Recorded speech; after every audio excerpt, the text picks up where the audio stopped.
You're listening to an archived Cabral Concept podcast. After listening to this show, check out the most up-to-date podcasts available at stephencabral.com/podcasts or search directly on iTunes.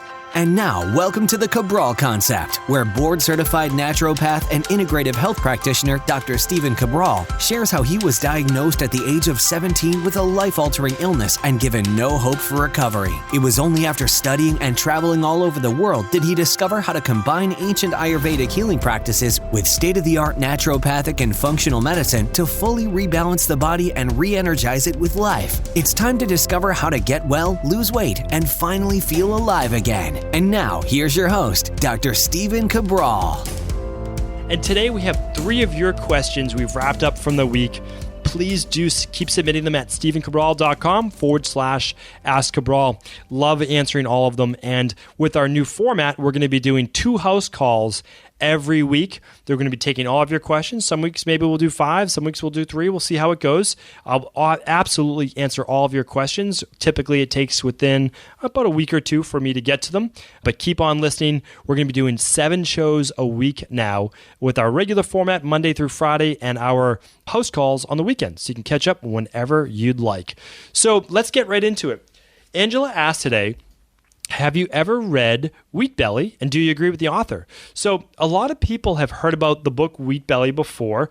It was published by a big publishing company called Rodale, and the author's name is William Davis. He's actually a medical doctor. I believe he's a cardiologist, and he's worked with, I think, well over 2,000 patients in his practice. What he found is that he had to go against the current medical dogma of it doesn't really matter what you eat. It's all about, making sure people are on the right medication for their at-risk health factor, all of those things. What he found is this. He found that taking people off gluten and wheat actually decreased their weight and improved their health, overall cardiovascular health. Now, if you're from the natural health field, you're like, yeah, well, of course, we've been saying this now for 50 years, 60 years. But, it's nice, and I don't care. I think it's fantastic. I just wish that everyone had more access to this information. And so do I agree with the book? Absolutely. I mean, the book is fantastic, and it's a short book. That's the nice thing about it. I think it's like 200 pages. You're going to get a lot out of it. I found it to be a really quick read. Now, of course, I've read all of these things a million times, but I read every book that literally hits the market pretty much. I mean, if it's a popular book, I read it because I want to be able to answer your questions. And you say, do you agree with the author? Well, now I can talk about it, right?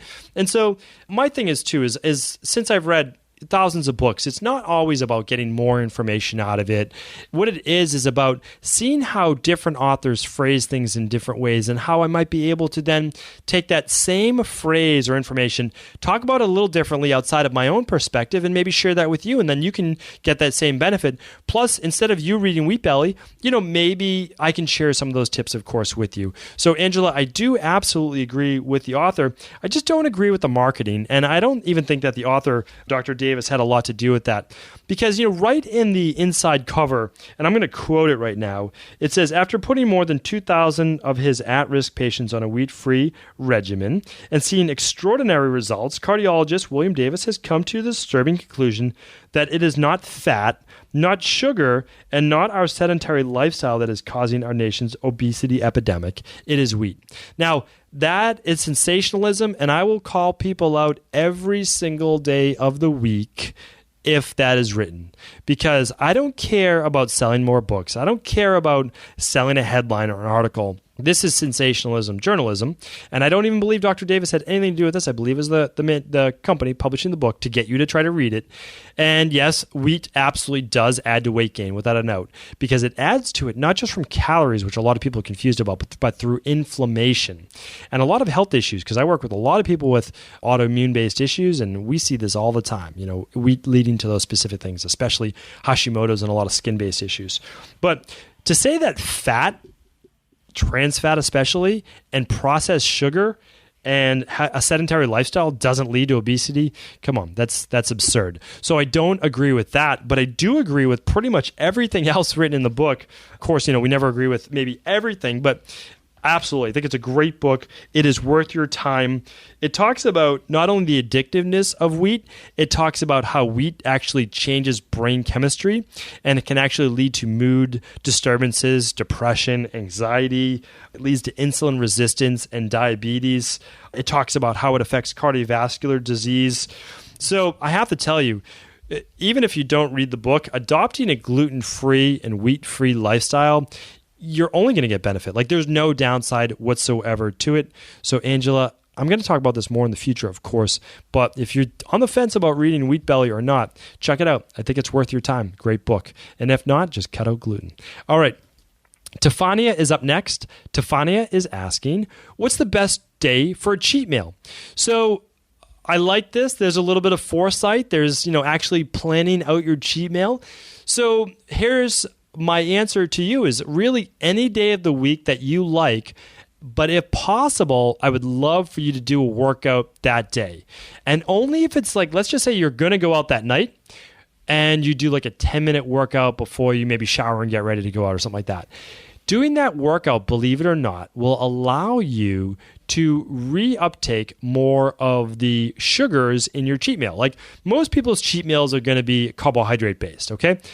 Because a cheat meal isn't more, fish and broccoli, right? A cheat meal is going to be pasta, or it's going to be cheesecake or something like that. So what you're doing is you're kind of like, as they call it, hacking the system, and you're going to burn up sugar, and you're going to burn up fuel from your body, and they're going to use that cheat meal foods. Now, don't get me wrong, you don't need to do a cheat meal, but you're going to use those foods to at least replenish some glycogen levels. And there's actually a great study on this as well, especially with diabetics being able to use sugar within the next 8 to 18 hours of doing an exercise or workout. So that's my advice. Pick any day of the week that you would like. I typically tell my private clients that if you're not wait for the cheat to come up. Like if you make plans with friends or family or a holiday or work, let that be your cheat, because then you can just enjoy it as a social event with family or friends or coworkers, whatever it might be. Or if you just want to make sure, with a lot of the people I'm having, is I want like a carb-based meal, and that's to restore leptin levels, to make sure we tell the body that the body's not starving, all of those things. And so that's what I do. My only thing, Tiffania, is if you're doing 2 cheats per week, make sure they're not back-to-back. If they're back-to-back, I've seen too much inflammatory response from that, too much trouble losing the weight after that. Okay? So hopefully that answers your question. Paul E. is up next. Paul's asking, can you drink alcohol and have a cheat food at the same meal? Okay, so this is different. And yes, this actually makes a difference. So let's just say you're having a pasta dish. Like I love pasta. I always will. I grew up with it. I grew up in an Italian family. A million different nationalities. Like literally it's probably a dozen. But one of my grandmothers was Italian, and she cooked pasta every single Sunday, and we ate pasta every single Sunday. And so it's great memories. It's like the conditioning. It's all of those things. It's not the worst food for you in the whole world, like a hormone pumped, estrogen-based IGF, growth hormone type meat would be much worse. And the pasta I'm eating, sometimes even gluten-free. So anyway, it's still a cheat meal. It's processed food. And what I would say is this. If you combine alcohol with that, and we'll use pasta as an example, you might get an inflammatory response of somewhere around 16 hours or so from an inflammatory food like gluten, okay? But then that's gone, which is great. If your body's healthy, it's going to process that. Your body's going to do its work. The inflammation is going to die down if you don't have celiac. And then you are good. But if you drink alcohol, they've shown that it can actually lead to then 31 hours, not quite double the time, but it is double the time of the inflammation. So for a lot of people, when you add alcohol to that, your body has to then put on the brakes, detoxify the ethanol, so basically the toxicity from alcohol, which shuts down essentially a lot of detoxification for your body as it's dealing with the alcohol, which is a poison. Literally, if your body didn't process the alcohol, it would be a poison and you would die. So it does that, and then it has to deal with the inflammation on top of that. So it's a compounding effect. So yes, it actually is a greater effect. However, I understand most people like to go out and they like to have a cocktail or two add a cheat meal in. So what I would say is if you're just doing that 1 day a week, then and if you really get a lot out of that, like if you really enjoy that, then keep that as part of your life. If that's something that you really enjoy, then life should be enjoyed as well. And as long as you don't have a disease that you're dealing with, like an autoimmune-based issue or something that you're working on to get rid of, my advice is get rid of that thing first and then go to your cheat meals and have some fun. But if you're a relatively healthy individual, meaning like you are healthy, your labs look good, having that one cheat a week and just kind of enjoying time with friends and family, again, I think there's nothing wrong with that. And there's a lot to be said for enjoying yourself, right? So that you don't feel deprived. But I certainly wouldn't recommend it. But of course, your choice to drink alcohol and have a cheat food is completely up to you. And I, honestly, at the end of the day, if you are a healthy individual and that's your one thing once a week, no problem at all. Enjoy yourself. Just keep in mind the inflammatory effect does compound. It does typically double for a lot of people. So thank you, everyone, for submitting your questions. I love answering them. Great questions this week. And I'm going to be back next week answering more of your questions on the Cabral House Call.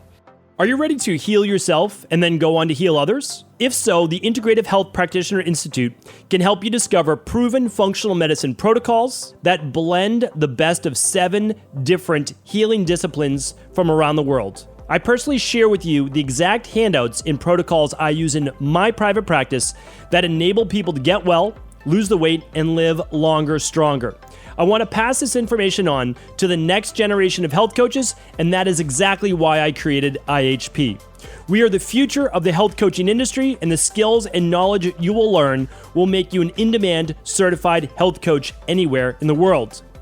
Although we have many medical professionals taking the IHP certifications, no experience is necessary, and half our members have no previous health certifications. At the Integrative Health Practitioner Institute, our motto is a health coach in every home. Our goal is that you take this knowledge and then share it with family, friends, loved ones, your community, or in a practice where you create a career you love and can be proud of. The global IHP community is filled with some of the most kind and caring people in the world, and we can't wait to welcome you into our world soon. For more information or to set up a discovery call with one of our IHP Health Coach graduates, simply head over to integrativehealthpractitioner.org.